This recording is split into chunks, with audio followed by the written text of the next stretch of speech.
Welcome to the B2B Brand 180 podcast, where we just don't talk about growth. We challenge the assumptions behind it.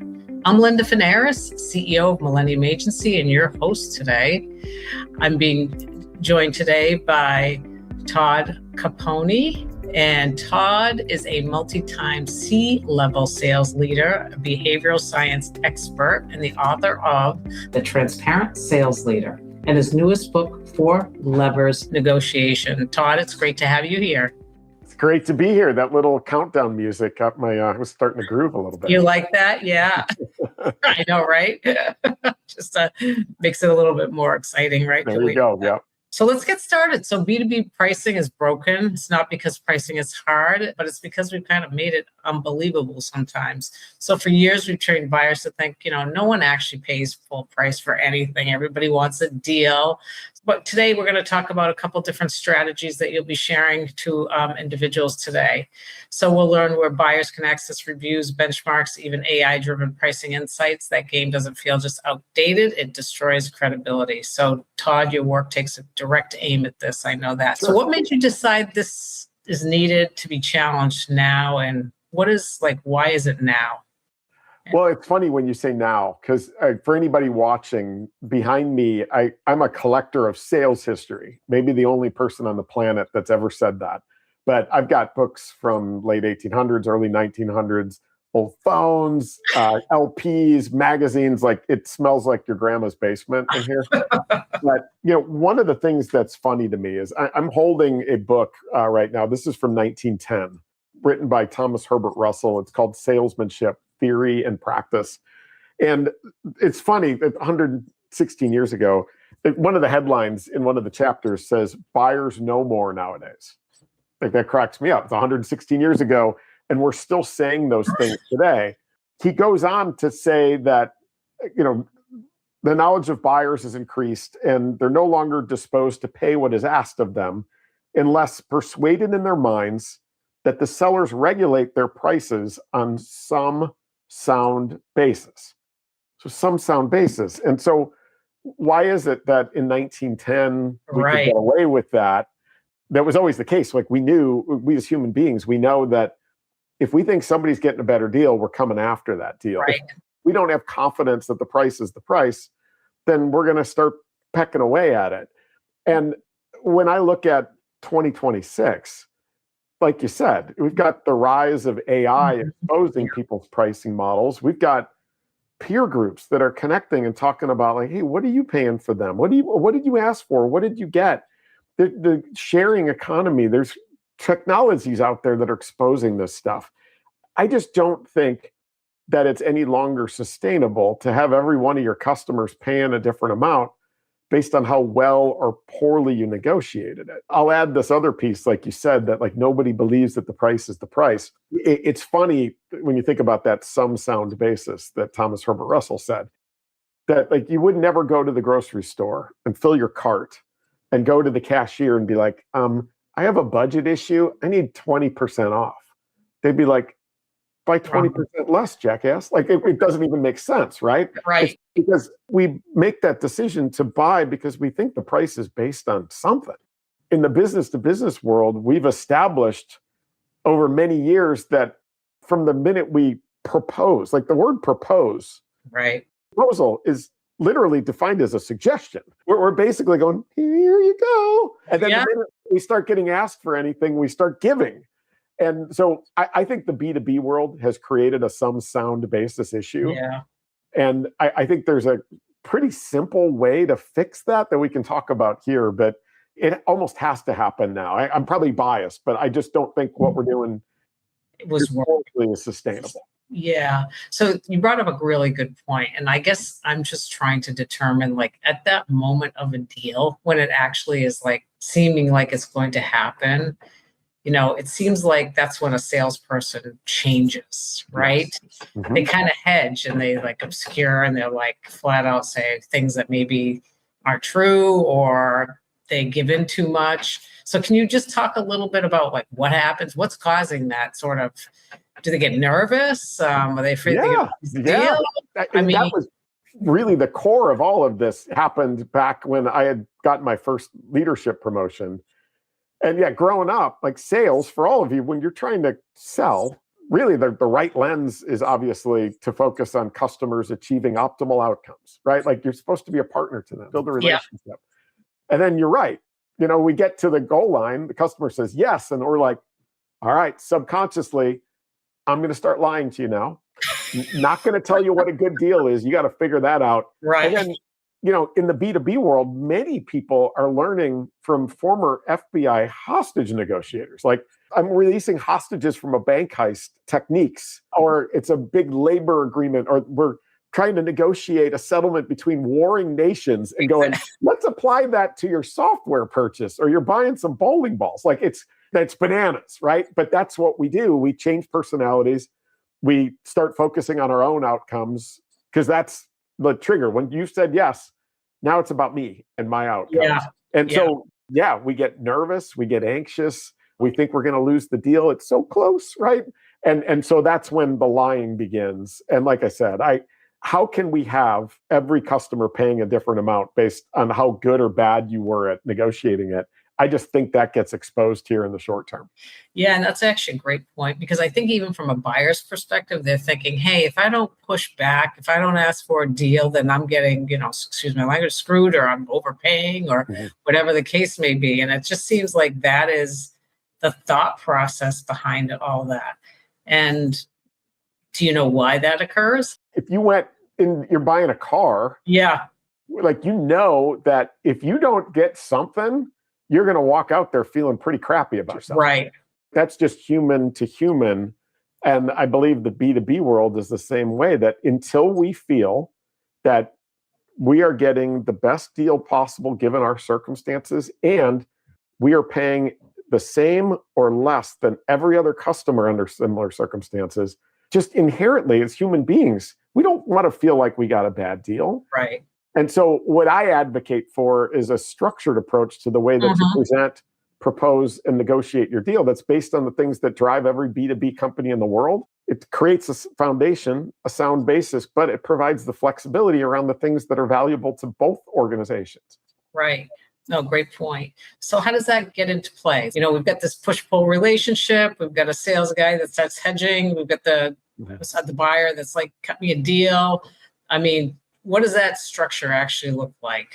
The book is called 4 Levers Negotiating because every for-profit company in the world, your business model, probably your pricing model, is based on 4 things. Right. That's what makes it easy, but powerful because it's empathetic, right? The people it's the things that drive their organizations too. And those 4 things, number 1 is volume.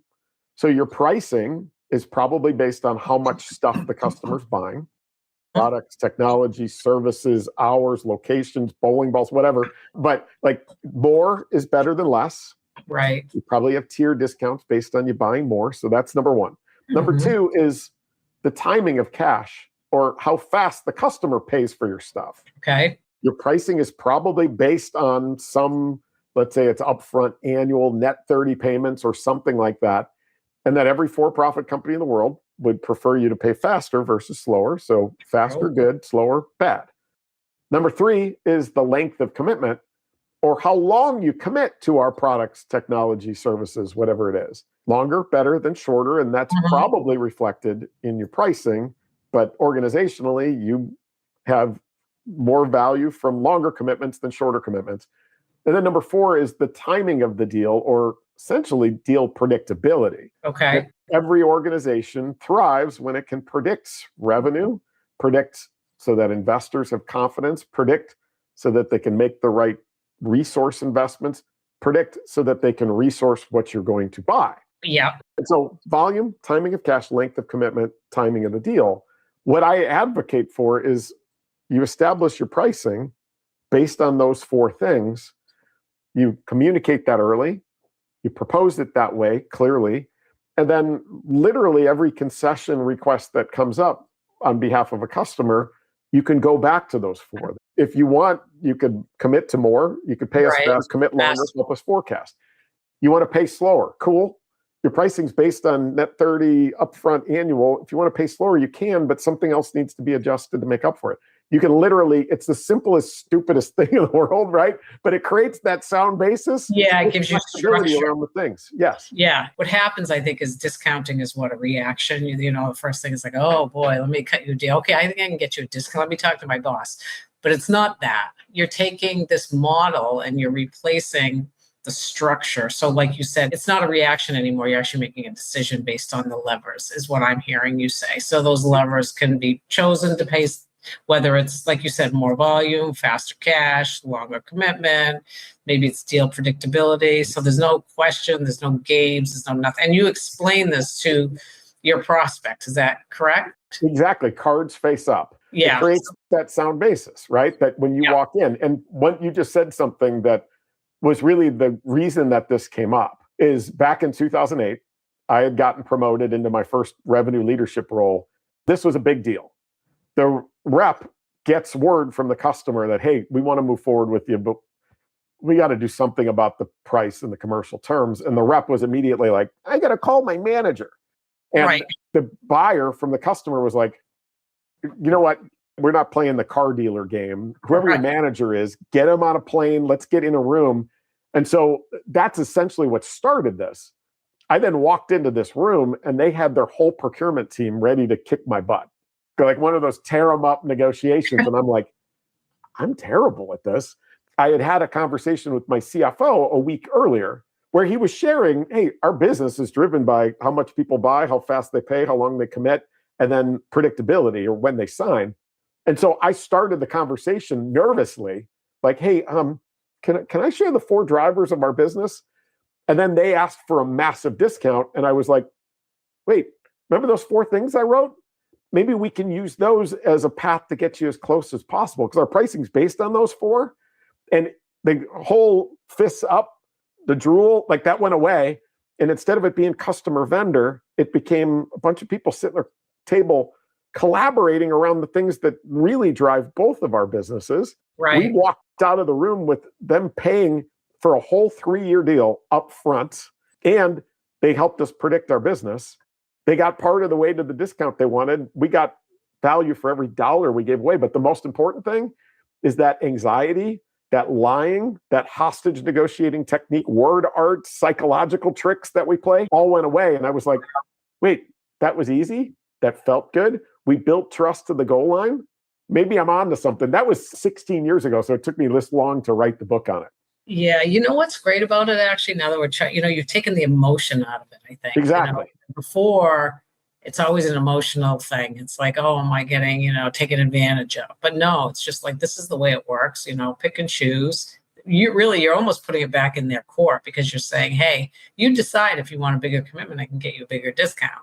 If you pay faster, I'll give you a bigger discount. So let's pressure test it a little bit. So let's say we have a buyer and they're like, we need a 30% discount. What does like a salesperson say to that next? Step 1 on all of this is let's not forget to be human beings. You just said 30%. So what I would ask is, tell me about the 30%, right? Is that a budget issue? Is it a cash flow issue? Is it a perceived value issue? Like just have a conversation. In many cases, it's the analogy I often make is like when I'm teaching this. Yeah. A lot of times it's like I'm at a kickoff or whatever, a sales kickoff, and I'll ask the audience, like, how many of you, when you checked into the hotel here, so raise your hand if you asked the person checking you in if there were any upgrades available. And 10 hands go up. And like, how many of you actually got said upgrade? None of their hands go up. And then I said, why did you ask? And was there ever a moment where you thought, if I don't get this, I'm not going to stay here? And they're like, well, no. And I asked because I might get it. Right. So we've got to remember the human element of this is understanding where's the 30% coming from. Like, be human is always step 1. Yeah. And understand, like, why are they asking? Why didn't you ask for 60% off? Yeah. Step 2 then is to take a step back and educate them again around your pricing model. Yeah. You're like, all right, cool. You need 30% off. Great. Just by way of education, our pricing model is really driven by 4 things: volume, how much you buy; timing of cash, how fast you pay; length of commitment, how long you commit; and then this mutual alignment around timing. Maybe we can go through the 4 of those and see if we can get you a little closer. And then step 3 is to go through each one, all 4. If you need 30% off, you can actually gain economies of scale by committing to more, or the dollar amount, maybe you're buying too much stuff and we need to lower that, like the grocery store analogy. Yeah. If there's an opportunity to accelerate payment, that's something we're willing to pay you for. If you can mutually align around timing, there's value in our ability to predict. You go through them, see how close you can get. And if the answer is they can't do any of them, then sorry. Our price is our price. Right. And it becomes a conversation, collaborative, sound basis building, confidence building, anxiety goes away. One of my large clients, so as I was negotiating a big deal to do a bunch of workshops for a company, I sent them my contract. They added a paragraph into it early. And the paragraph it's called most favored nation language, but essentially what it is the customer writes, Todd, we need you to guarantee that we are paying the same or less than every other customer that is buying a similar package. So most sales reps, organizations, they'd look at that and be like, no, because it literally has we reserve the right to audit. And so they literally, when they put this paragraph in, they're like, Todd, sorry, we got to have this paragraph in here. And I looked at it and I was like, no, that's cool. And they're like, that's cool? I'm like, well, yeah, your pricing's based on these 4 things. The answer is always yes. You're paying the exact same amount as anybody else that's investing in the same stuff. And it will always be that case. My pricing goes up over time, hopefully. But, as of this moment, absolutely. They literally were like, well, we don't need to negotiate anymore, signed. And so like you literally, you're building that confidence, but you speed your close cycle too, because they're not picking at you, trying to get at more, because you just proved to them and you put it in writing that the price is the price based on the 4 levers. Yeah. And I think to your point, where you're not kind of negotiating, going back and forth, maybe fighting, creating those negative emotions, it's so clear and cut and transparent that they probably feel good about it. Like that just takes that whole component away. So it's like, okay, we almost worked on this together. The whole point, it's transparent. I've got so many analogies that I could share, but I'll say a couple of things. Number one is just remember that the minute you give away anything for free is the minute you tell the customer the price isn't the price. And now you've slowed everything down and they come after more, right? Like if I'm walking my dogs and I find a $20 bill under a rock, I want to get done, right? Like go get the dog. I want to get back inside. It's cold, it's rainy. But once I find that $20, I'm like, I'm no longer cold or wet. I want to find, like, is there more money hidden out there? But the same thing happens the minute a customer even says, hey, we need net 60 payment terms instead of net 30. And we kind of Tommy boy and go, okie dokie. Yeah. We've now told the customer that, hey, our price wasn't really based on net 30. What else can they be asking for? We lose leverage.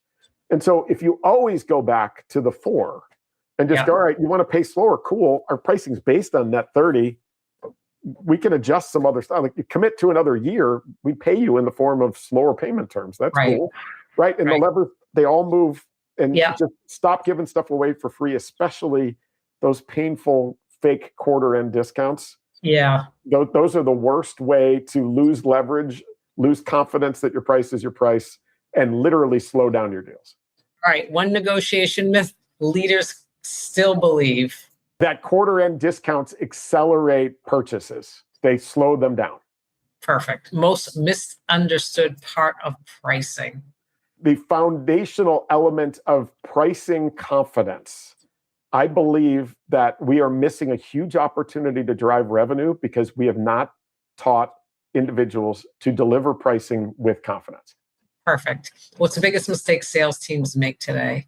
That they can create fake urgency by creating a discount. It literally does the opposite. Right. And every time a discount is given, what is actually happening here?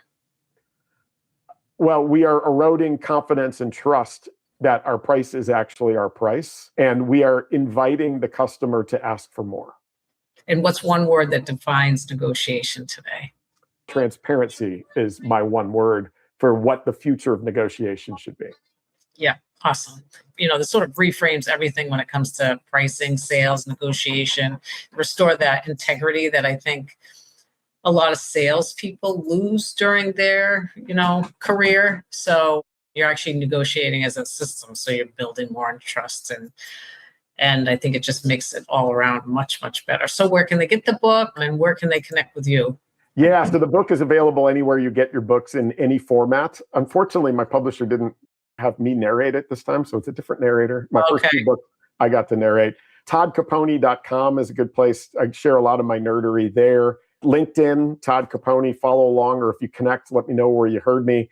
And then my hobby is sales history. So if any of you are interested in that, I just unload via the Sales History podcast, just 15 to 20 minute monologues where I research a topic from, as far back as the Roman Empire on sales and share what I've learned. And a lot of people seem to dig it. So you can check that out too. That's great. And then the name of the books? 4 Levers Negotiating is the new one. My most popular one's my first one, The Transparency Sale. And then The Transparent Sales Leader. It's not really about being a transparent sales leader. It's actually a framework for revenue leadership optimized by science on a bed of transparency. So if you're just looking to create a structure for revenue leadership, it's a good place to check out. That's awesome. Great. Thank you so much, Todd. And to our audience today, if you found this podcast valuable and you got some things out of it, don't just listen, apply it to your day-to-day working. And also, we'd love for you to like, share, comment, or subscribe. And let's just keep raising the standard when it comes to B2B leadership and sales. And if you're ready for your own Brand 180, please visit mill.agency, and you can connect with me on lindafinaris.com, and we'll see you in the next episode.